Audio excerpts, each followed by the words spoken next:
Assalamualaikum warahmatullahi wabarakatuh. Bismillah walhamdulillah. Wassalatu wassalamu ala rasulillah wa ala alihi wa sahbihi wa man wala. Rabbi shrah li sadri wa yassir li amri wahlul 'uqdatam min lisani yafqahu qawli. Subhanaka la ilma lana illa ma 'allamtana innaka antal 'alimul hakim. Allahumma yassir wa la tu'assir ya karim amma ba'd. Qala Allah subhanahu wa ta'ala a'udzu billahi minasy syaithanir rajim. Wa zakkir fa inna dzikra tanfa'ul mu'minin. Sadaqallahul 'azim. Fadilatul Imam Alhamdulillah, para guru, para ustaz, muslimin muslimah yang dirahmati Allah Subhanahu wa taala sekalian. Insyaallah pada malam ini kita sambung bacaan dan juga perbincangan kita pada kitab Madkhal Ma'rifatul Islam karangan Syekh Profesor Dr. Yusuf Al-Qaradawi hafizahullah. Baik, kita masih dalam perbincangan berkenaan dengan asas-asas Islam yang berhubung kait dengan akidah. Selepas mana kita berbicara tentang keimanan kepada Allah Subhanahu wa taala, maka pada malam ini kita masuk kepada tajuk keimanan kepada kenabian. Muka surat 78.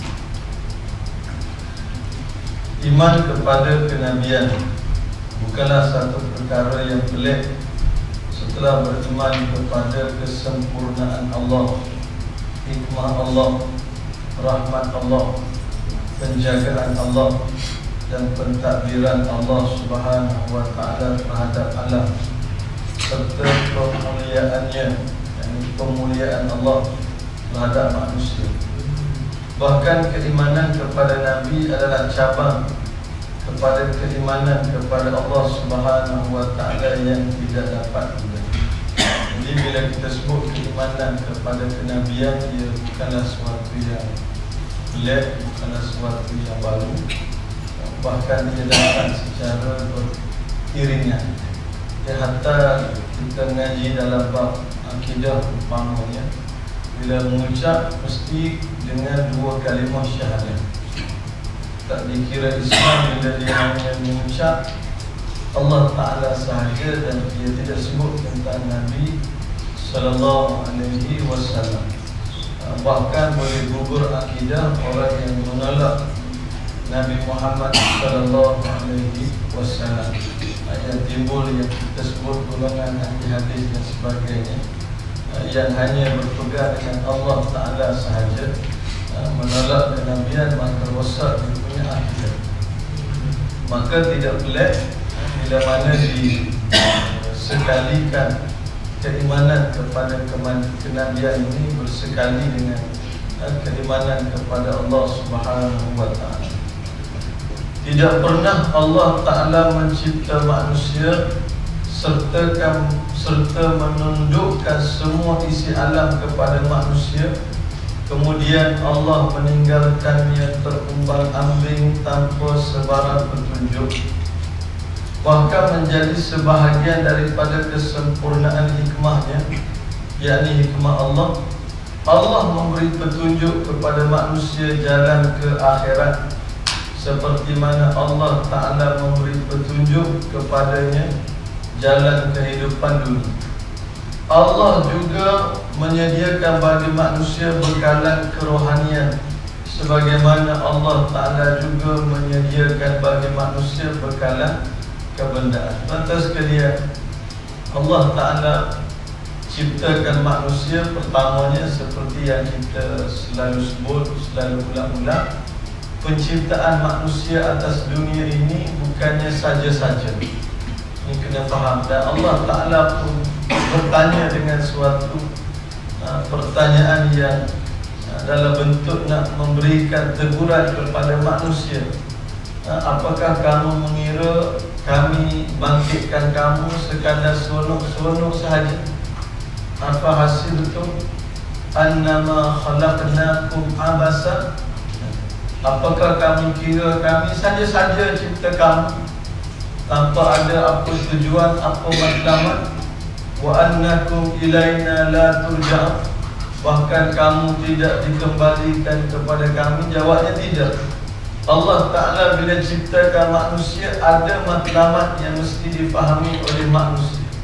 Dan Allah Ta'ala sebut ialah penciptaan manusia di atas dunia ini suatu penciptaan yang hujungnya nanti manusia akan pergi ke hari akhirat.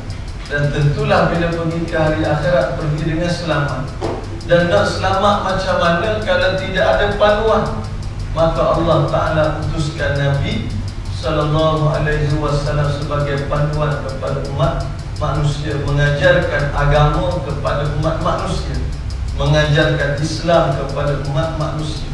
Maka Allah Ta'ala utuskan Nabi supaya Nabi dapat membimbing manusia jalan menuju akhirat. Seperti mana juga Allah Ta'ala utuskan Nabi untuk menunjukkan kepada manusia bekalan-bekalan rohani dan sebagainya. Kadang analogi yang mudah, tuan-tuan sekalian, kita ni perjalanan kita nak menuju ke satu tempat yang kita tak pernah sampai. Mana tempat yang kita tak pernah sampai? Alam barzakh. Kubur sampai semua itu tanah kubur lain. Tanah kubur bukan sekadar di tanah kubur mesti ada dalam TV lagi. Tanah kubur Astro Oasis. Kita kata pergi semua dah tanah kubur. Dah tanah kubur lain, alam kubur lain. Kita pergi di belah sini apa nama kubur, apa nama bendahara atas sikit pada Sungai Tua tu ya, belah kiri dia panggil apa, kubur apa ni. Kalau belah kanan sikit tu kubur Batu Muda, tu kubur, tanah kubur. Tanah kubur lain, alam kubur lain. Tanah kubur siapa-siapa pun pergi semua dah. Tuan-tuan pun pergi, saya pun pergi. Tadi baru balik tanah ke apa nama perkuburan, kebetulan ada seorang murid dia meninggal baru semester kedua belajar, first year, second semester, ambil tahfiz Quran. Hujung minggu baru ni dia pergi mandi sungai di Hulu Langat, Sungai Gabai. Balik-balik tak sihat, cek-cek, rupanya virus kencing tikus. Rupanya ada lagi. Dia ingat habis dah kencing tikus ni lama dah tak dengar. Rupanya ada lagi. Dan cepat pula dia punya merebak virus tu. Pagi tadi meninggal. Tengah hari lepas zuhur solat jenazah, pergi ke tanah kubur untuk kebumian. Tu tanah kubur, alam kubur kita tak pernah sampai. Alam akhirat lagi tak pernah sampai. Maka kita nak menuju ke satu perjalanan yang kita tak pernah sampai. Tentunya kita nak kepada panduan, penunjuk arah dan sebagainya. Samalah kita di atas dunia ni pun, bila kita nak pergi ke satu tempat yang kita tak pernah sampai, kita nak kepada panduan. Kalau ni senang guna Waze, W-A-Z-E, Waze kan, dalam telefon. Saya tak berapa beriman sangat dengan Waze. Kita beriman dengan Google Map. Beriman juga, tapi Waze ni tak berapa nak percaya mana. Kena 2-3 kali je memang dia bawa lari daripada jalan jam. Kira lebih kurang juga. Jadi dia tunjuk ya. Tadi pun terlewat juga, tadi balik tadi terlewat dekat pukul 6 saya kata dalam hati ni dah nak balik kuliah ni kan. Jadi tengok Google Map jalan mana yang agak clear. Tak berapa betul juga, ikut lalu jalan tu Razak. Jalan tu Razak petang-petang. Ingat jalan tu Razak clear ke apa? Dia berkata orang tak dipakai juga Google Map. Kita pun buat istihad sendiri, lalu ikut apa nama, lalu tepi desa Waterpark, masuk Federal Highway, naik Pulau Kerinci Lane. daripada office nak boleh sampai Gombak ni berapa highway lah highway plus masuk yang tepi apa nama tepi desa Waterpark tu, kemudian masuk ke dan apa tahu sini, kemudian Federal Highway, Kerinci Link, Spring, biut baru apa nama baru sampai. Alhamdulillah dekat-dekat maghrib juga sampai penat lagi. Tu tak banyak 3 kali bayar tu. 3 kali bayar tu RM3.8 campur 2.5 jadi RM5 jadi 88. Jadi 88 tu baru sekali balik. Baru sekali jalan campur tu pergi lagi. Sebab tu menteri suruh buat 2-3 kerja. Tu tak campur minyak lagi. Tu baru betul. Balik dari dekat maghrib tu bersandar dekat sofa boleh 5 minit, dapatkan tenaga sikit, mari kuliah. Baik, jadi nak sebut tanda ke atas dunia ni pun kadang-kadang bila kita nak tuju ke satu-satu tempat yang kita tak sampai, kadang kita nak panduan sama ada betul ke, ataupun kita call ke nak pergi ke mana ni, nak pergi sini, jalan ni. Itu atas dunia. Maka apatah lagi perjalanan nak menuju akhirat, tempat yang tak pernah sampai, siapa yang tak pernah ada yang pergi kecuali Nabi SAW yang telah ditunjukkan perjalanannya melalui peristiwa Isra dan Mi'raj. Maka Allah utuskan Nabi untuk tunjuk jalan kepada kita, jalan menuju akhirat.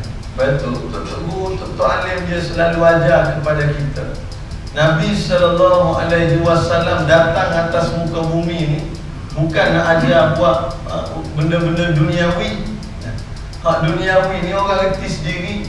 Bahkan kehebatan orang-orang dulu dalam bab teknologi, tuan-tuan tengok ke kadang peninggalan orang dulu-dulu hebat, learning pun hebat dari sudut teknologi. Tapi Nabi datang bukan nak ajar buat benda-benda dunia ni, nak buat bangunan tinggi macam mana dah. Tapi Nabi nak ajar manusia bagaimana boleh selamat di hari akhirat. Terlibat dengan bisnes, macam mana boleh selamat akhirat. Terlibat dalam ekonomi, macam mana boleh selamat akhirat. Terlibat dalam politik, macam mana boleh selamat akhirat. Maka ini di jalan yang diberikan panduan oleh Nabi SAW untuk manusia menuju ke hari akhirat. Juga untuk manusia menyediakan bekalan kerohanian. Allah menurunkan wahyu dari langit untuk menghidupkan hati-hati dan akal, seperti mana Allah menurunkan air dari langit untuk menghidupkan bumi setelah kematian. Bumi nak dihidupkan dengan air, hati kita nak dihidupkan dengan wahyu daripada Allah Ta'ala. Jadi apa dia wahyu Allah? Al-Quran. Kalau lagi Al-Quran, Al-Quran dengan hadis. Mendengar Al-Quran boleh menghidupkan hati-hati kita. Mendengar Al-Quran. Baik. Bukanlah bijaksana namanya jika Allah membiarkan manusia bersama dirinya sehingga setiap individu terpaksa berentak dengan pelbagai kekuatan dan bakatnya yang berbeza-beza, sehingga setiap masyarakat terpaksa berentak dengan kehendak-kehendaknya dan kepentingan-kepentingannya yang bertentangan. Sebaliknya, kebijaksanaan adalah yang berlawanan dengan itu. Kebijaksanaan ialah dengan mengutuskan para rasul bersama keterangan untuk memberi petunjuk kepada manusia agar taat kepada Allah serta melaksanakan keadilan di kalangan manusia. Jadi Allah Ta'ala tidak membiarkan manusia memandai-mandai apakah buat ikut pandai sendiri dah. Tapi Allah utuskan Nabi SAW sebagai penunjuk jalan. Sebagai penunjuk jalan, nak menunjukkan kepada manusia jalan kehidupan yang boleh mentaati Allah, mematuhi Allah Ta'ala, yang ujungnya nanti jalan menuju syurga Allah. Jalan menuju syurga Allah. Sebab itu mana-mana Nabi pun mereka membawa risalah ani'budullah wajtanibut taghut, menyembah Allah dan menjauhi daripada perkara-perkara taghut. Ini risalah yang dibawa oleh mana-mana Nabi. Risalahnya ialah membawa kepada manusia mentaati Allah Ta'ala. Dan ada panduan. Tak boleh kita memandang-mandang nak buat pandai-pandai sendiri, tak nak ikut Rasul. Tak boleh, kerana Rasul ini diutuskan oleh Allah Ta'ala. Banyak perkara yang memang kalau kita fikir secara logik pun cerdik, tak mana pun, kalau tidak kerana wahyu daripada Allah, memang kita tak akan jumpa jawapan. Hebat tak mana pun dia, ilmu tinggi tak mana pun dia, ada perkara yang memang dia terpaksa mengaku kalah, dia tak mampu nak fikirkan. Dia tak mampu. Umpamanya ialah dosa dan pahala.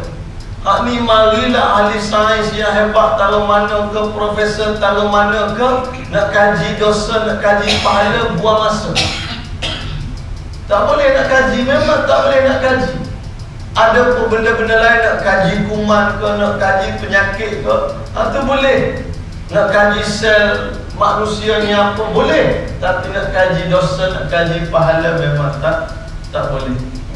Sebab apa? Sebab dia masuk dalam perkara ghaibiyah.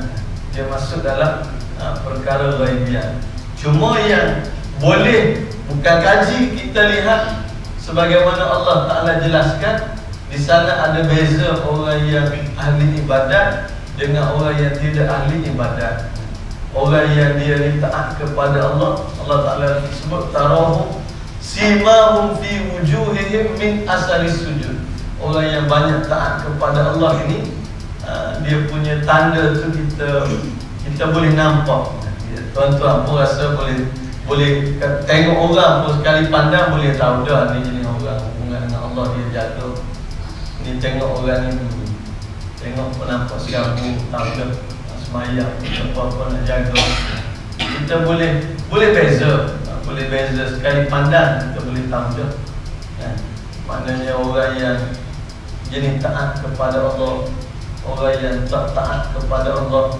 Sebab apa? Sebab Al-Quran sendiri sebut orang yang banyak sujud kepada Allah, maka ada tandanya. Apa tanda? Lekuk di dahi je. Tandanya ialah kita lihat kepada dia rasa tenang, rasa sejuk, dengan sebab dia taat kepada Allah Subhanahu wa Ta'ala. Baik. Maka datangnya Rasul dengan tujuan ialah nak mengajak manusia supaya mentaati Allah Subhanahu wa Ta'ala. Dan nak taat kepada Allah ini dia ada kaedah dia. Lepas tu dalam bab ibadat sebagai contoh, dalam bab ibadat kita tak boleh nak memandang-mandang ikut cara kita. Nak melayakkan ianya diterima di sisi Allah Ta'ala, di samping ikhlas, satunya ialah muwafaqatul lisyara', menepati dengan kehendak syarak. Menepati dengan kehendak syarak.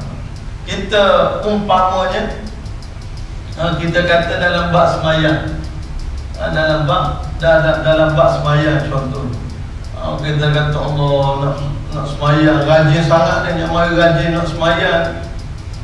Lepas asar pun kita semayang sunat juga.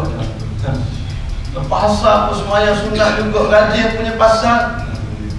Betul lah rajin, tapi tak boleh mandang-mandang.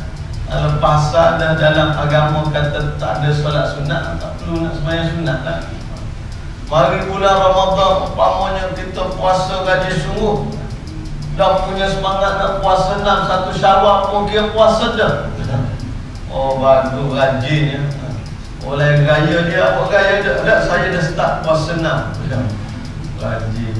Dah tak diterima kerana apa? Tak menepati dengan kehendak yang diajarkan oleh Islam, oleh Nabi sallallahu alaihi wasallam. Jadi syarat dia mesti kena dengan apa yang diajarkan oleh Nabi. Rajin kalau mana pun, hebat kalau mana pun tak boleh. Mesti kena dengan apa yang diajarkan oleh Nabi sallallahu alaihi wasallam nak buat haji umpamanya payah sangat bulan Zulhijjah dah ramai sangat dah bubuk sama. Kita pergi bulan-bulan biasalah kita buat haji. Boleh? Tak boleh. Buat boleh, letih saja. Letih saja-saja. Dia kira susun program bukan sekadar tawaf sa'i tu. Siap ada hukum di Arafah. Kemudian bermalam di Mina, melontar jamrah apa semua buat. Boleh? Jawab dia tak boleh. Apa sebab tidak menepati apa yang telah diajarkan. Ya ajar siapa dia? Nabi lah ya ajar. Ya ajar tu Nabi macam kita semayang.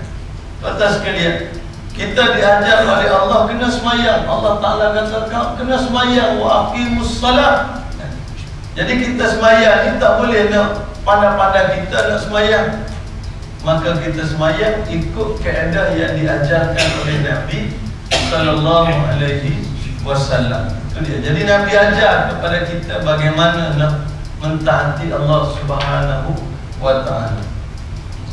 Dan Nabi juga mengajar manusia untuk melaksanakan keadilan di kalangan manusia. Oleh kerana itu, para rasul menolak kehairanan kaum mereka terhadap pengutusan rasul yang menyampaikan dari Allah kepada mereka segala perintah dan larangan. Ya qaumi laysa bi dalalatun walakinni rasulun min rabbil alamin uballighukum risalati rabbi wa ansahu lakum wa a'lamu minallahi ma la ta'lamun aw ajibtum an ja'akum zikrun min rabbikum ala rajulin minkum liyunzirakum walitattaqu wa la'allakum turhamun. Nabi Nuh menjawab, wahai kaumku, tidak ada padaku sebarang kesesatan, tetapi aku adalah seorang rasul dari sekalian alam. Tugasku menyampaikan kepada kamu perintah-perintah yang diutuskan oleh Tuhanku, serta aku memberi nasihat kepada kamu, serta sedang aku mengetahui melalui wahyu dari Allah akan apa yang kamu tidak mengetahui. Adakah kamu merasa ragu-ragu dan hairan tentang datangnya kepada kamu nasihat, pengajaran dari Tuhan kamu melalui seorang laki-laki dari golongan kamu untuk beri peringatan kepada kamu dan supaya kamu bertakwa dan juga supaya kamu beroleh rahmat daripada Allah Subhanahu wa taala. Ini suratul A'raf ayat 61 hingga 63. Allah Ta'ala sebut melibatkan kisah Nabi Nuh, bagaimana ada golongan di sana yang dia pelik dengan kedatangan Rasul. Jawab dia, tak usah pelik lah, sememangnya Allah Ta'ala utuskan Rasul. Dah lama dah kita bincang, ulama pun bincang, kenapa Allah utuskan Rasul dari kalangan manusia. Ada di kalangan mereka yang beralasan, kata dia nak ikut apa, Rasul sama macam kita je juga Rasul. Dan dia ada alasan, sama macam kita. Memanglah Rasul ni sama macam kita dari sudut Rasul ni manusia di malaikat. Tapi tuan-tuan kena yakin Rasul ini tak sama dengan kita. Kenapa? Rasul ini hidupnya dalam wahyu Allah Ta'ala, hidupnya dengan wahyu daripada Allah. Hidup kita ni dengan nafsu, beza dia. Memanglah atas nama manusia sama, atas nama ada sedih, ada gembira sama, tapi hakikatnya tak sama dari sudut Nabi ini mendapat wahyu daripada Allah, menerima wahyu daripada Allah Subhanahu wa ta'ala. Itu antara yang ulama pesan. Yang kita duduk dalam bulan Rabi'ul Awal, yang kita berbicara tentang Rasul sallallahu alaihi wasallam. Antara yang ulama pesan ialah bila kita belajar tentang sirah Nabi, biar bertambah yakin kepada kita bahawa Nabi ini bukan manusia biasa. Bahkan Nabi ini adalah utusan Allah Subhanahu wa ta'ala. Biar bertambah yakin. Kita memang tahu Nabi ini utusan Allah, tapi kadang-kadang sekadar tahu tak berapa nak masuk dalam hati. Bila sebut ini sunnah Rasul, kita buat tak reti begitu je. Semacam kita tak iktiraf Nabi sallallahu alaihi wasallam. Tetapi biarlah bila kita sebut Nabi ini, bertambah yakin kepada kita bahawa Nabi ini manusia, bukan manusia biasa, tetapi utusan Allah yang datangnya membawa wahyu daripada Allah Subhanahu wa ta'ala. Siapa-siapa yang memusuhi Nabi, bermakna dia memusuhi Allah. Siapa-siapa yang memperlekehkan Nabi, bermakna dia memperlekehkan Allah. Siapa-siapa yang memperlekehkan sunnah Nabi, bermakna dia perlekehkan Nabi, bermakna dia perlekehkan Allah Subhanahu wa ta'ala. Lepas tu akhir-akhir zaman ini, Nabi banyak beri pesanan dalam hadis supaya kita kena pegang sungguh dengan sunnah Nabi sallallahu alaihi wasallam. Yang mana-mana yang sifatnya sunnah Nabi, maka kita kena pegang, kena laksanakan, kena amalkan sungguh-sungguh dengan sunnah Nabi sallallahu alaihi wasallam. Kadang-kadang ni orang tak berapa nak ambil berat sangat berkenaan dengan sunnah Nabi dalam bab berpakaian, dalam bab makan minum. Banyak yang kita boleh lihat sunnah Nabi dalam semua aspek ada panduan-panduan dan sebagainya. Baik. Maka Allah Ta'ala sebut melalui kisah Nabi Nuh di sini, mengapa kamu nak pelik awak ajib tu? Kenapa yang kamu nampak jadi pelik bila datang Rasul kepada kamu? Tak payah pelik lah. Kerana sememangnya Allah Ta'ala putuskan tujuannya nak menyelamatkan manusia, nak beri peringatan kepada manusia, nak beri nasihat kepada manusia. Jadi kerja memberi nasihat ni kerja para Nabi. Uballighukum risalati Rabbi wa ansahu lakum. Aku nak menyampaikan kepada kamu risalah daripada Allah, yakni perintah-perintah Allah, dan aku nak beri nasihat kepada kamu. Orang lain kadang sebut nasihat tu bising. Tu gua dia disebut nak beri nasihat. Oh bising apa ni? Ni geng tak baca Quran tu jadi. Kalimah nasihat ini kalimah yang ada dalam hadis, yang kalimah ada dalam Al-Quranul Karim. Kerja Nabi ni beri nasihat. Kerja Nabi beri nasihat. Jahat tahu mana ialah beri nasihat, beri ingatan kepada mereka supaya kembali kepada Allah Subhanahu wa ta'ala. Ini bila sebut nasihat, nak gabung, nak nasihat bukan nak gabung, nak beri nasihat. Kadang dia jadi mabuk gitu. Tak reti nak beza. Nasihat lain, gabung lain. Nak sebut nak beri nasihat, malu. Tak, ni Al-Quran, tugas Nabi. Kita mewarisi tugas Nabi, kerja kita juga beri nasihat. Kerja kita beri nasihat. Kita nampak mungkin orang duk melepok tepi jalan, kita beri nasihat. Orang apa? Apa mu nak gabung dengan dia tu? Gabung apa? Nak beri nasihat. Jangan jadi terhenti gitu. Kita tengok orang anak-anak muda anyup tu tak mari masjid, kita nak beri nasihat orang lain. Oh, nak join nama tu. Bukan nak join, nak pergi beri nasihat. Dia pelik, orang lain ni dia pelik-pelik lah. Dia nak sebutnya ialah bagaimana Allah Ta'ala ajar kepada kita berlaku di zaman-zaman Rasul terdahulu. Manusia kehairangan dengan utusan Allah Ta'ala. Bahkan mereka dalam surah Yasin, qalu inna tatayyarna bikum. Bukan sekadar merasa hairan, bahkan mereka kata Allah jadi malang kami ini, jadi sial kami ini dengan sebab kamu datang. Allah Ta'ala jawab balik, qalu ta'irukum ma'akum.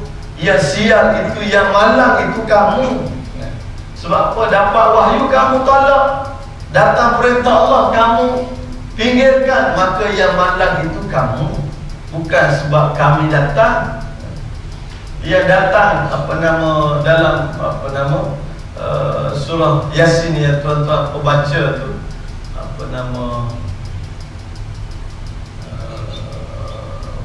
wadrib lahum masal ashabal qaryati ja'al musallim ya'sana ilaihi muslimin fakazamu wa fa'azzalna bisalisin faqalu inna ilaikum mursalun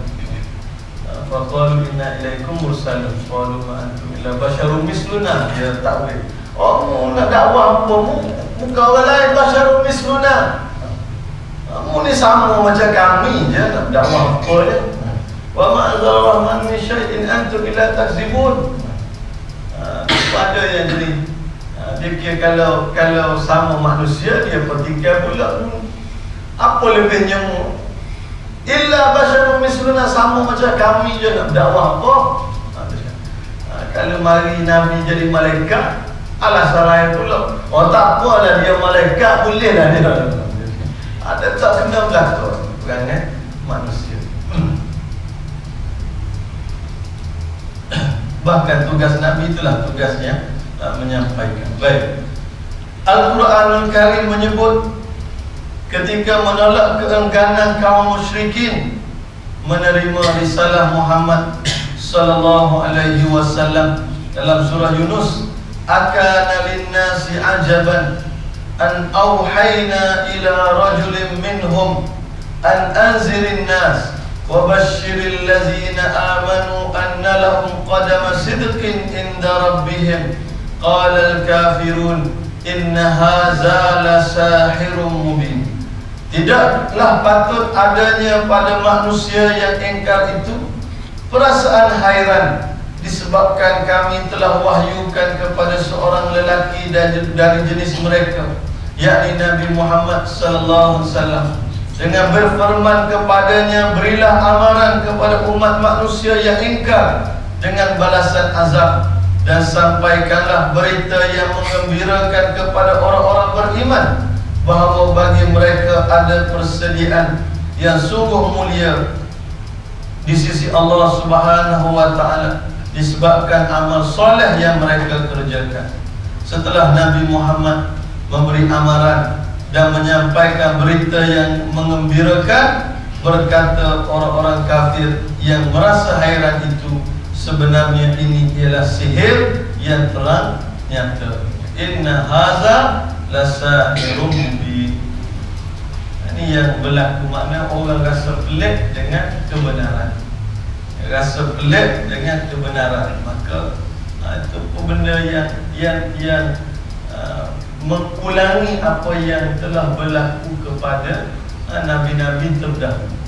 Nak bawa benda yang benar, orang pelik. Jadi tak pelik, jawab dia tak pelik. Sebab itulah sunnah yang dilalui. Hatta Nabi sallallahu alaihi wasallam sendiri membawa kebenaran wahyu daripada Allah, mereka hairan. Kalau nak hairan dengan perkara pelik, tak apa. Ni hairan dengan kebenaran. Hairan dengan kebenaran. Ni dah memang tuan-tuan sekalian, memang akan berlaku di akhir zaman nanti. Orang hairan dengan perkara-perkara yang sifatnya kebenaran. Nak memperjuangkan Islam, nak istiqamah dalam dakwah dan sebagainya, terkadang ia dilihat suatu yang menghairankan, suatu yang memeranjatkan dan sebagainya. Ini benda yang biasa berlaku dalam sejarah para anbiya alaihi salatu wassalam, melihat kebenaran sebagai suatu yang ajab, suatu yang menghairankan. Disebut oleh Nabi sallallahu alaihi wasallam, bada'al islamu ghariban wa sayaudu kama bada'a ghariban. Islam bermula dalam keadaan dagang, dalam keadaan asing, dan Islam akan kembali juga dalam keadaan asing. Dalam makna yang mudah, ulama sebut Islam ketika datangnya orang melihat sesuatu yang pelik. Ajaran apa membawa ni pelik. Dan Islam mula dalam keadaan begitu. Dan Islam mula dalam keadaan pelik. Orang tengok Islam, ajaran mana ni membawa ni? Ajaran yang tak sama dengan ajaran nenek moyang kita ni. Ajaran mana pula datang ni? Itu dikira sebagai asing. Dan kena ingat, bermula tu dah berlaku. Dan Nabi kata, wasayaudu kama bada'a ghariban. Islam nanti akan dilihat sebagai sesuatu yang terasing, akan dilihat sebagai sesuatu yang dagang terasing, dan bila nak beramal dengan Islam, orang akan nampak pelik ni. Dan sesetengah tempat pun memang dah berlaku. Nak berpegang dengan sunnah, orang pandang lain macam. Orang pandang atas bawah walham. Apa yang kita nak buat ialah berpegang dengan sunnah Nabi sallallahu alaihi wasallam dalam aspek berpakaian, dalam aspek jual beli dan sebagainya.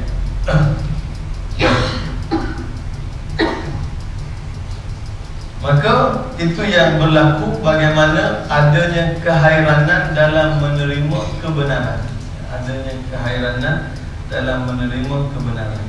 Saya ingat kadang kita pernah dalam program yang melibatkan anak-anak muda, kita nak buat program pusat ataupun bola sepak atau pusat, yang apa yang kita nak buat suatu kebenaran, tapi oleh kerana orang tak biasa, dia nampak benda tu pelik.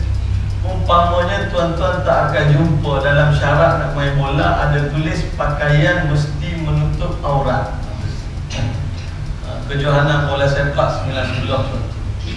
Jadi setakat nak ingat mana-mana penganjur bahawa dia tak akan ada syarat pemain diwajibkan tutup aurat. Jadi bila kita buat peraturan wajib tutup aurat ni, orang jadi pelik. Peraturan tutup aurat ni benda salah ke benda betul? Benda betul. Tapi oleh kerana tak biasa dibuat, maka orang nampak pelik. Tapi alhamdulillah lama kelamaan learning, orang dah mula biasa. Bukan sekadar pemain, pengadil pun kami, kita pemuda dia buat. Pengadil pun kalau kita buat, dia pun tahu dah nak tutup aurat. Tapi kita tengok pengadil yang sama juga kejohanan lain, sebelah pendek pula kan. Tak apalah, orang lain tu yang penting dengan program kita dia pandai tutup aurat. Tapi nak cerita mula-mula kita buat peraturan tutup aurat ni, orang macam pelik je. Sebab tak pernah mereka join mana-mana program bola ada arahan wajib tutup aurat. Kemudian program, umpamanya program nak menyantuni, nak raih anak-anak muda yang minat motosikal. Minat motosikal, kadang orang bila sebut motor, minat dia konvoi motor tu semua. Cuma kelainan yang kita buat, naik motor, berhenti di surau, solat duha. Ni pun pelik juga ni. Tak pernah buat naik motor, berhenti solat duha. Tak apalah, kebenaran yang kita nak suruh biasakan.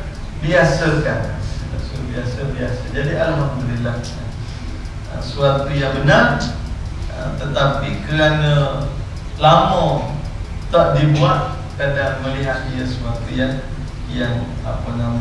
menghairankan. Samalah juga kadang bila nak dilaksanakan hukum Islam. Dan ni wallahualam saya pun tak sempat follow secara tepat. Ada satu isu yang tengah panas-panas dah ni. Ceritanya ialah seorang namanya Zulkifli. Dalam WhatsApp, Facebook orang dah mula sepak. Ceritanya perompak masuk dalam rumah dia. Kemudian dia boleh jadi berlaku pergelutan. Maka dalam usaha dia nak berlawan dengan perompak tu terbunuh. Maknanya matilah. Rupanya yang tuan rumah ni pula dalam proses dibicarakan kerana dikira bersalah membunuh. Jadi baru baca petang tadi, kes berlaku di mana tanya ni. Jadi jadi pening dunia ni ya. Dia perompak masuk rumah dia, nak merompak. Boleh faham beza mencuri merompak lain. Mencuri ni tuan tak ada, sebab itu hukum Islam. Mencuri lain, merompak lain. Kalau curi, Islam kata potong tangan. Tapi kalau merompak, potong secara bersilang tangan dan kaki, sebab dia lain. Kalau melibatkan kecederaan, kena lagi dia gigit bukan sekadar potong tangan dan kaki, dia ada lagi dia punya hukum balas dia. Kalau sampai ada yang terbunuh, maka dia bawa kepada kisah. Jadi mana saya baca tadi adalah kita kata perempuan masuk rumah kita nak mempertahankan diri dan anak-anak, perempuan terbunuh, tuan rumah pula kena dakwa sebab bunuh perempuan. Jadi wallah alam. Jadi saya sempat baca begitu, cuma ada satu artikel yang ditulis oleh Ustaz Zahruddin Muhammad, agak menarik juga dia punya artikel tu. Dia kata dalam situasi ni, sebelum nak jatuhkan hukuman tadi dia ada sebut, dia kata kena tengok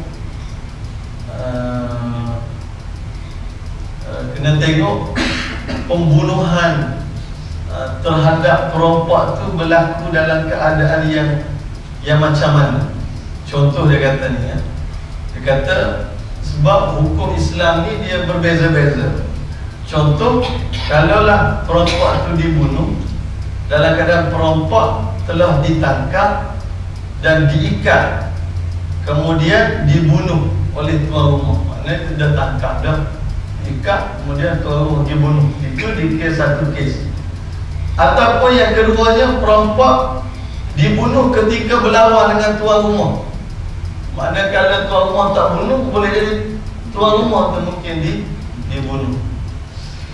Ataupun perempuan yang dibunuh ketika lari, maknanya bila berlawan tu kawan tu lari, baling kapok, nak belakang mati, contohlah kan.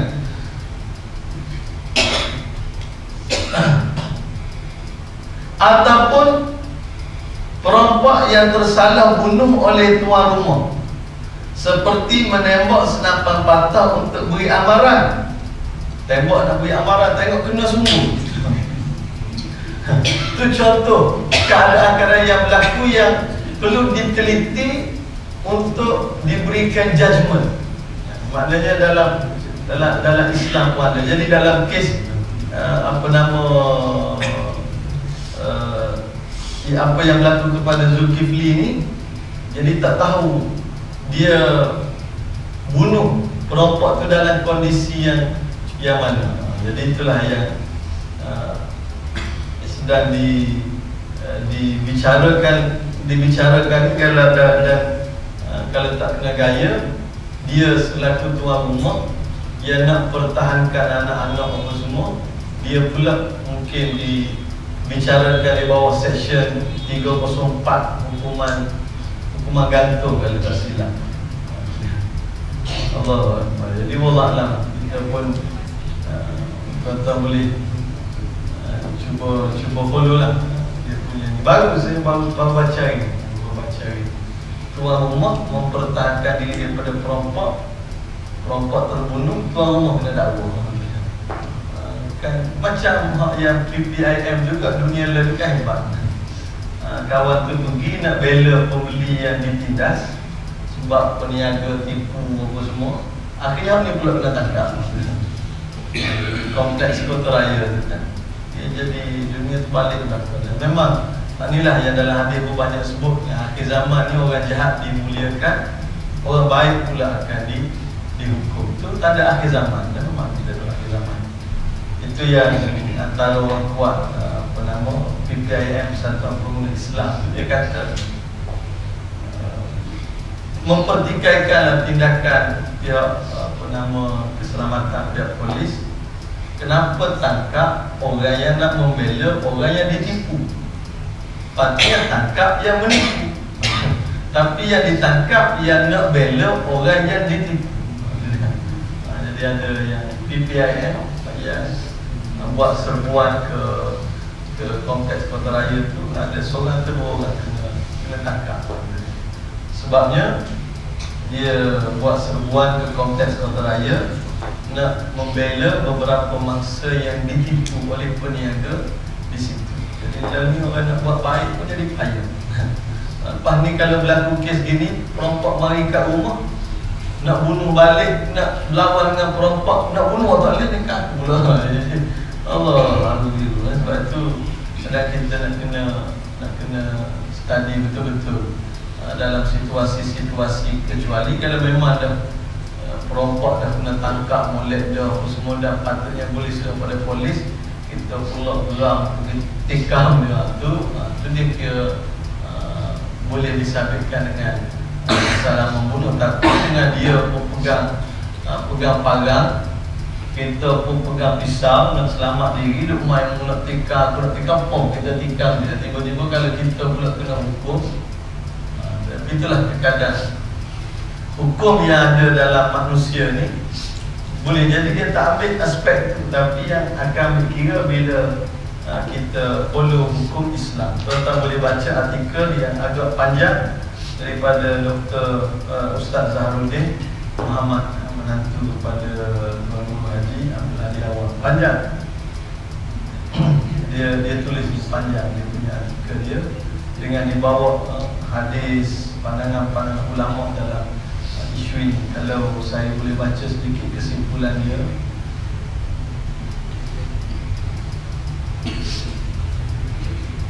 Tapi ni memang dia kena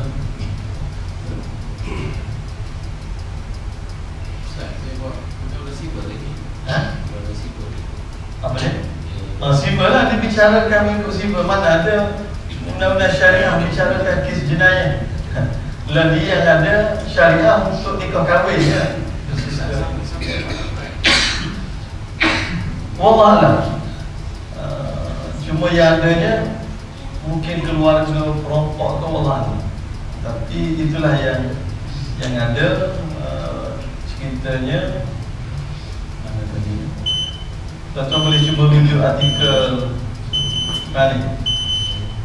Kalau boleh saya baca lah, ada orang share. Zulkifli 50 tahun dari kampung Labuhan Kertih, hampir 3 minggu lalu telah mempertahankan diri dan harta dari dirompak. Perompak telah mati setelah ditikam oleh Zulkifli. Namun Zulkifli pula direman bawah Seksyen 302. 2 minggu Zulkifli direman, kemudian dibebaskan dengan ikat jamin sebanyak 15,000 apabila kes ditukar kepada 304. 302 jika disabit kesalahan maka digantung sampai mati. Kita sambung sikit. Jadi tuan-tuan sekalian, apa yang disebutkan ialah bagaimana Nabi SAW, bahkan para Nabi yang terdahulu diutuskan oleh Allah Ta'ala untuk menyampaikan wahyu daripada Allah atau untuk memberikan panduan kepada manusia ke arah mencapai kejayaan dan kebahagiaan dalam kehidupan akhirat. Yang mana kita sebutkan bahawa perjalanan ke hari akhirat ini suatu perjalanan yang tidak mampu difikirkan, tidak mampu nak dicapai oleh pemikiran manusia biasa, melainkan yang wahyu daripada Allah Ta'ala. Dan umpamanya yang kita sebut perkara yang diajar oleh Nabi yang tak boleh nak difikirkan secara saintifik ataupun nak buat eksperimen, tak boleh. Cerita soal dosa pahala itu tak boleh. Kalau dikaji kehidupan di alam barzakh tak boleh buat. Apatah lagi cerita akhirat, lagi tak boleh. Dosa pahala, bahkan pantas ke orang nak kaji tentang roh pun tak boleh dah. Nak kaji tentang roh ni, kita ni tuan-tuan, kita lah ni yang boleh bercakap, boleh bergerak, boleh kelip mata, boleh bernafas ni sebab ada roh. Dan bila dah tak ada roh, nak kaji roh pun tak boleh dah. Nak kaji roh, bagaimana roh boleh keluar apa semua. Kita pasang CCTV, 100 CCTV nak intai, bila roh keluar pun tak boleh. Yang tahu mesin dia je. Nenek tahu mesin dia. Mana nak kaji tu pun tak boleh. Apatah lagi kita nak bayangkan, nak kaji, nak eksperimenkan macam akhirat sana. alam barzakh pun kita tak mampu dah nak kaji. Maka datangnya Nabi nak bawa kepada kita suatu panduan supaya kita boleh selamat dalam perjalanan kita. Kemuncaknya ialah nak menuju kepada syurga Allah Subhanahu wa ta'ala. Dan datangnya Nabi nak ajar benda ni. Datang Nabi nak ajar ni supaya manusia boleh selamat.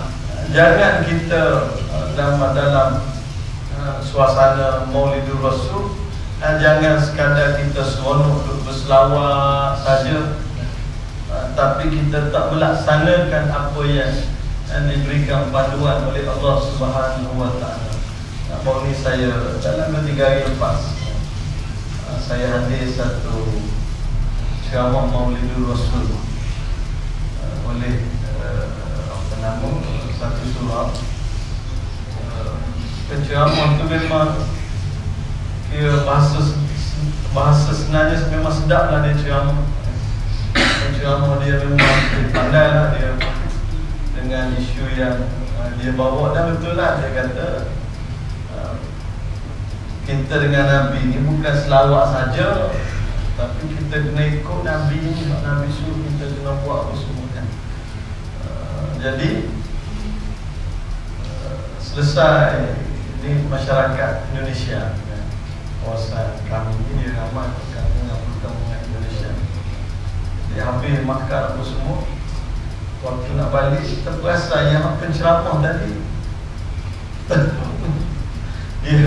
dia kadang kita boleh jadi wakil kita ni merokok tu. Kalau ustaz merokok memang tak sopan lah gitu wakil kita. Tapi belah-belah kampung biasa dia terima sendiri bisa rokok belah-belah kampung kan. Kalau surau-surau kampung mesti ada bekas rokok ni dalam surau. Belah-belah kampung dia tengok tempat lah. Kalau tempat kita, kalau penceramah hisap rokok memang orang tak boleh terima. Tempat kita dalam wakil kita di Lembah Kelang. Tuan-tuan, saya dah mengajar sekali, tuan-tuan kita tak kuat tengok saya dia hisap rokok, orang tak panggil dah kan. Ustaz pun cakap saja. Tapi ada setengah tempat memang dia panggil nak kata budaya ke macam mana kan. Jadi boleh jadi ada satu masjid saya pernah singgah di Kelantan. Itu imam ni hari Jumaat, imam sendiri. Sebelum masuk masjid tu isap rokok dulu, itu imam sendiri kan. Isap rokok, isap rokok, habis isap rokok masuk masjid, sampai masuk khutbah. Dia kira, tapi belah-belah kampung tu kira dia kira dah jadi sesuatu yang biasa. Jadi saya pun beranggapan boleh jadi wakil. Mereka ni menganggap rokok ni sesuatu yang biasa. Tapi beza kita orang Melayu ni, Melayu orang Lembah Kelang ni lah. Tak tahu rokok surau ni pun dia kata rokok biasa je ustaz. Tapi saya tahunya ialah wakil kita ni kalau merokok tu tak layak bagi seorang yang berstatus ustaz ke imam ke semua boleh jadi ada, tapi sebut wakil kitanya tak boleh terima. Tapi kalau belah-belah kampung hantar kada tunggu pondok sendiri pun isap rokok tapi rokok daun gitu je lah. Rokok daun tu standard lah. Ada satu video saya tengok dah Indonesia dia beragama ni kadang tak boleh nak terima juga sebab dia tak ada kawanan sangat. Dia kalau Pak Kiai ni orang panggil tu guru kan. Kalau Pak Kiai ni ada satu video yang kawan share, kita pelik Pak Kiai apa ada 10 isteri 10 isteri satu masa. Bukannya 10 isteri ni bercerai, kahwin, meninggal. Dah memang 10 isteri satu masa. Tapi orang panggil Tok Guru. Kita bergaul kepala Tok Guru dari mana pulak kan. Ada 10 isteri kan. Video ada lagi dalam ni. Satu Pak Kiai di Indonesia. Kita kalau dia tak istilahkan Pak Kiai tu tak adalah pelik sangat. Ni bila diistilahkan Pak Kiai mana Tok Guru Tunggu apa kalau dah 10 orang isteri, sunnah mana dia ikut? Tapi kata Allah, sebab itulah kadang dalam kita nak mencari kebenaran, kena cermat sungguh. Takut-takut kita tersalah jalan secara kita tidak sedar. Setakat yang saya mengajinya dan memang yakin yang kita mengaji maksimum 4 sahaja. Maksimum 4 sahaja. Ada pohon Nabi itu keistimewaan yang ada kepada Rasulullah. Tiba-tiba kalau ada bawa title teruru, tiba-tiba ada 10 bini, sah dah sesak gitu. Wallahu a'lam. Dia nak guna hujah mana, tapi setakat kita mengajinya, gitulah, maksimum 4. Maksimum 4. Lebih hanya untuk Rasulullah sallallahu alaihi wasallam. Jadi kalau dia tu tidak dipanggil sebagai Pak Kiai, kita tak pelik ni orang panggil Pak Kiai. Pak Kiai apa ni kau sampai 10 yang begitu. Jadi sebab itulah dalam kita nak mencari kebenaran ni kena teliti betul-betul. Takut kita tersalah langkah. Sebab itu benar-benar kita kena mematuhi apa yang dibawa oleh Nabi sallallahu alaihi wasallam. Dan tuan-tuan sekalian, Nabi sebut dalam hadis, antaranya hadis akhir zaman, Nabi kata innahu may ya'ish minkum fasayara ikhtilafan katsira. Nabi kata siapa-siapa yang Allah beri kesempatan di kalangan kamu untuk hidup dan tempoh yang lama, Nabi kata kamu akan tengok akan timbul banyak perselisihan. Maka cara mana nak selamat, Nabi pun kata alaikum bisunnati. Ke mana pun kamu nak selamat, kena tetap dengan sunnahku, kena tetap dengan apa yang ditinggalkan kepada kita oleh Nabi sallallahu alaihi wasallam, iaitu hadis dan juga Al-Quranul Karim. Wassalamualaikum warahmatullahi wabarakatuh.